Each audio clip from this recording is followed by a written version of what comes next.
Welcome. So this is the OpenDev Scenario 1 video, Towers of Babylon, which is a short 45-minute scenario that I've been given access to from Amplitude. Thank you very much. Where it's basically how to start a game of Humankind. It shows you city expansion, resource management, gives you a bit of a guide on where to place things, how to place things, and various little things that you'll encounter on the map, with a slight little look at a tech tree. Nothing too in depth because it's turn limited to 30 turns, so you don't get to explore too much. But it's like I said, it's mainly on focusing on the city building side of it more than anything else.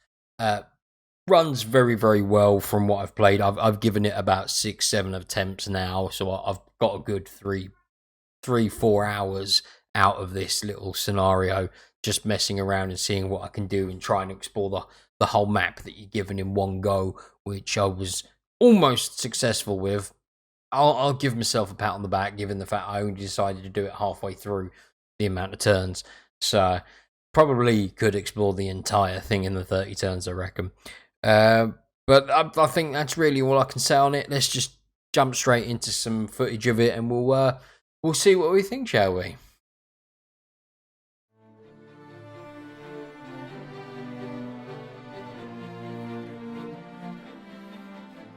Hello, and welcome to Humankind OpenDev. My name is Jeff Spock. I'm the narrative director of the studio, and I'd like to welcome you on our journey of co-creation and co-design with the community.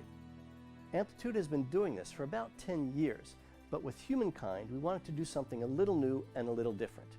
So we're going to start OpenDev with a series of 3 time-limited scenarios that you'll be able to play over the next few weeks.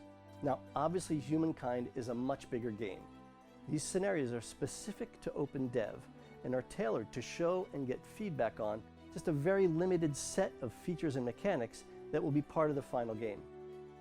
After you've played the scenario, we'll ask you for responses to a series of questions that the game designers put together so you can help us make Humankind the very best historical strategy game.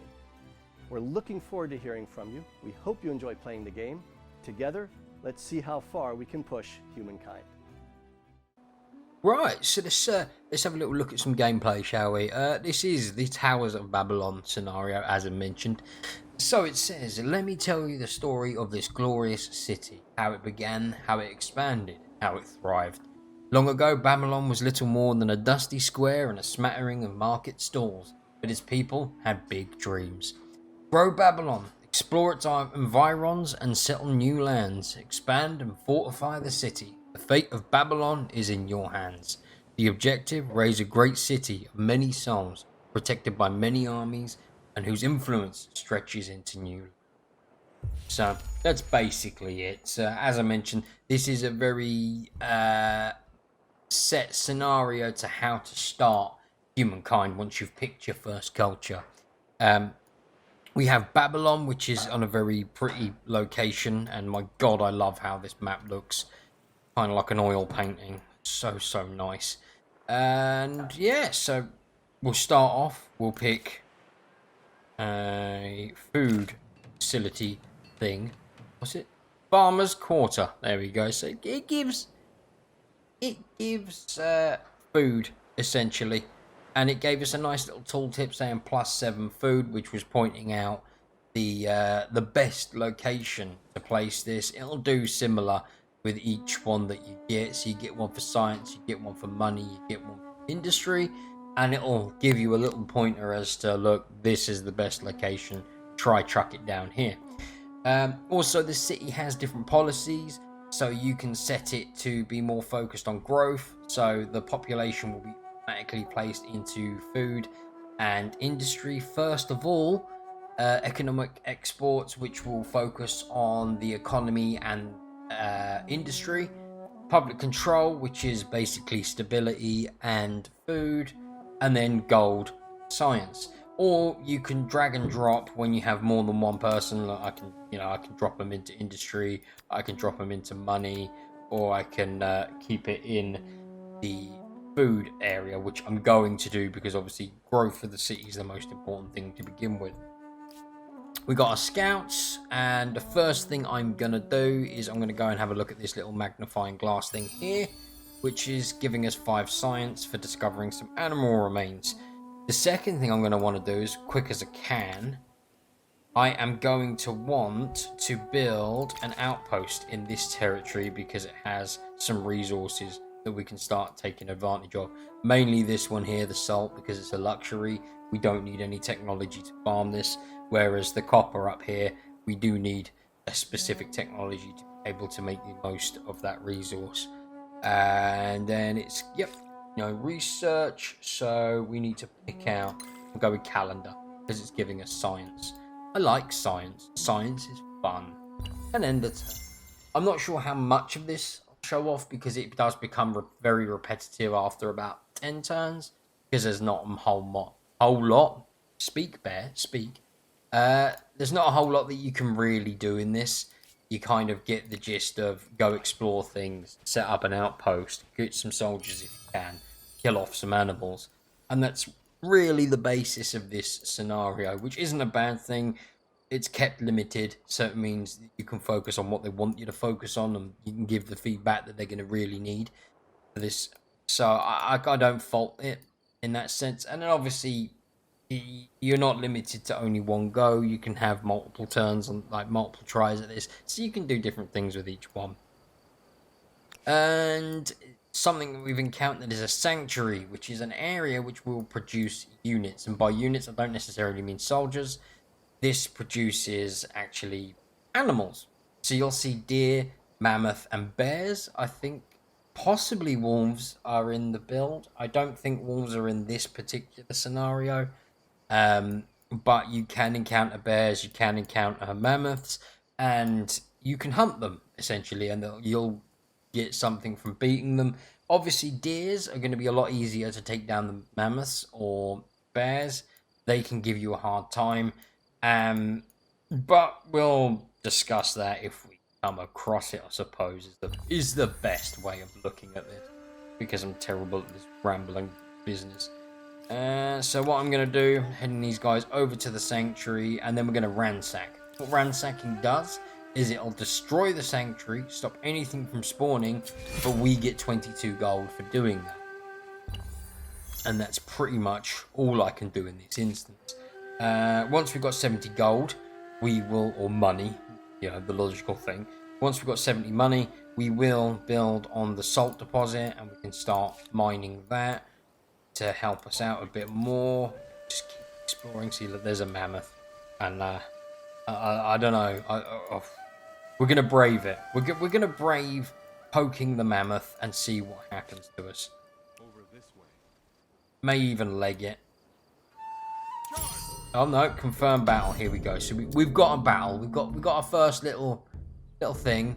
You got your deployment to begin with. So at the beginning of battle, you choose from a few squares or hexes, it's not a square, where to place your units in deployment. Let's go. Oh, and the mammoth is being reinforced by deer. That's totally what I wanted. You can attack the mammoth. Mammoth is still alive, unfortunately.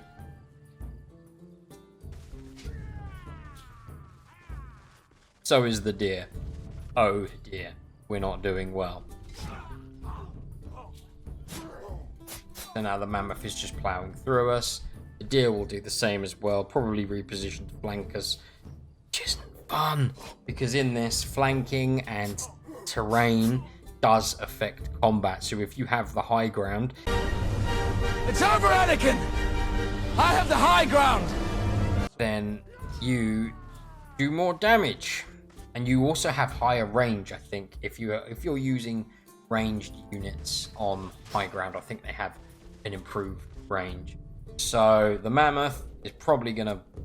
Oh yeah, the mammoth is dead. It's dead! Mammoth be dead, but we lost one set of scouts, which... Not great, but hey, it's better than a poke in the eye with a sharp stick. And we beat them. I don't really know what we got for beating them. Unit destroyed. So it gives us a breakdown, and that's it. We are the victors. How wonderful. But now... Oh, no. No. We haven't lost a scout. I thought we had. I don't think we're going to poke these deer. Not in a weakened state. That doesn't seem like a wise move. I think we got gold from beating them. So fighting them is quite useful when you come across them in the map. So we'll build that on there. So now we can start making more gold per turn, which will be useful because obviously we kind of want to damaged, maimed. So they've got -2 combat strength. Time will heal them. Okay, so we've literally just got to wait until they're in a better position. So here we go. Ah, nice. We have more tech. So Babylon is no longer building. Because reasons, we will lose +2 in industry in that square if we were to build there, but we gain +2 food. I think what I'm going to go with here is this one, because this gives us more food. I'm going to focus on growth. I think that's going to be the most beneficial thing to us. How much is another outpost going to cost us? It's going to cost us 55. So next turn.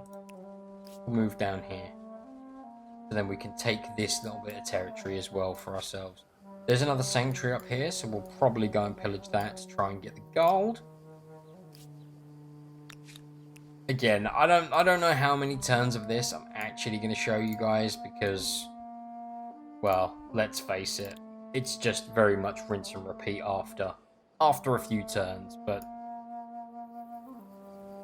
we will see. So we have research done, knowledge is power. Have that. Now we're going for domestication.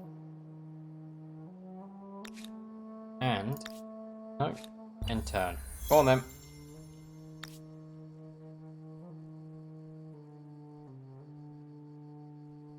Gonna build the outpost here.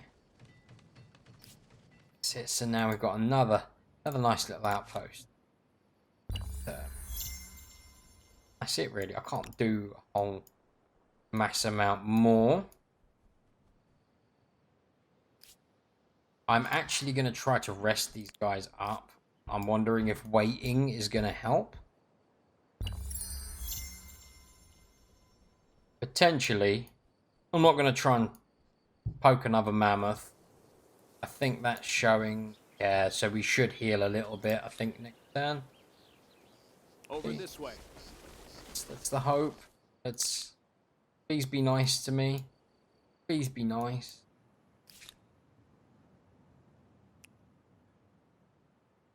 And run back down into the territory. Ah, there's Mercury here. So I think we don't own the Mercury? No, we don't. We definitely don't own the Mercury. So we want to get into here, really. And we want an outpost in this one. We want to try and gather as much of the resources as we can, because obviously resources equals money, and that means we can expand more, we can build more stuff, and we can just generally be more successful. But this plays very, very much like Endless Legend. It uses the same symbol, so if you've played that, you'll be very familiar with it. You'll be very familiar with how the whole system works, realistically. And even then, like, as just someone who hasn't played a whole lot of Endless, but has played a lot of other 4Xs, this is incredibly easy to pick up. It doesn't really need any sort of in-depth tutorial, to be totally honest. You slot right in and you go, okay, so this does this, this does this, and you can just toddle on with the game and enjoy yourself in it and chase animals around on the map with your cursor, like this. Look. Eagle, this way. No. It's not doing it. Oh no, but I can chase the tiger. That's it. Chase the tiger. I think that's a tiger.